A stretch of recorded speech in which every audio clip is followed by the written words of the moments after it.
আসসালামু আলাইকুম। এখন দেখাবো আমাদের অ্যাপসে আপনারা কিভাবে অ্যাড মানি করবেন। অ্যাড মানি অপশন আছে দেখেন। এই যে অ্যাড মানি লেখা আছে। অ্যাড মানিতে যাবেন।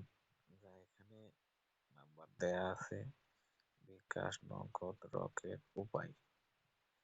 বিকাশে টাকা পাঠাবেন, বিকাশ নাম্বার উপরে 2 সেকেন্ড চাপ দিয়ে ধরে রাখবেন, তাহলে নাম্বারটা কপি হয়ে যাবে। তারপর আপনাদের বিকাশ অ্যাপসে ঢুকবেন, সেন্ড মানি করবেন। সেন্ড মানি করে তারপর আপনি বিকাশে টাকা পাঠাইছেন, এই যে বিকাশে সিলেক্ট করে দিবেন। আপনার বিকাশ নম্বরটা এখানে দিবেন, আপনার যে বিকাশ থেকে টাকা পাঠাইছেন।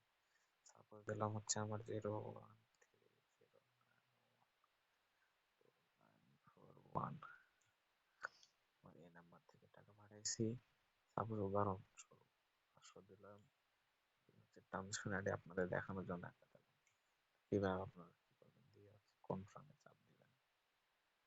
কনফার্মে চাপ দিলে আপনাদের পেমেন্টটা অটো অ্যাড হয়ে যাবে। 5 থেকে 10 মিনিট সময় লাগতে পারে।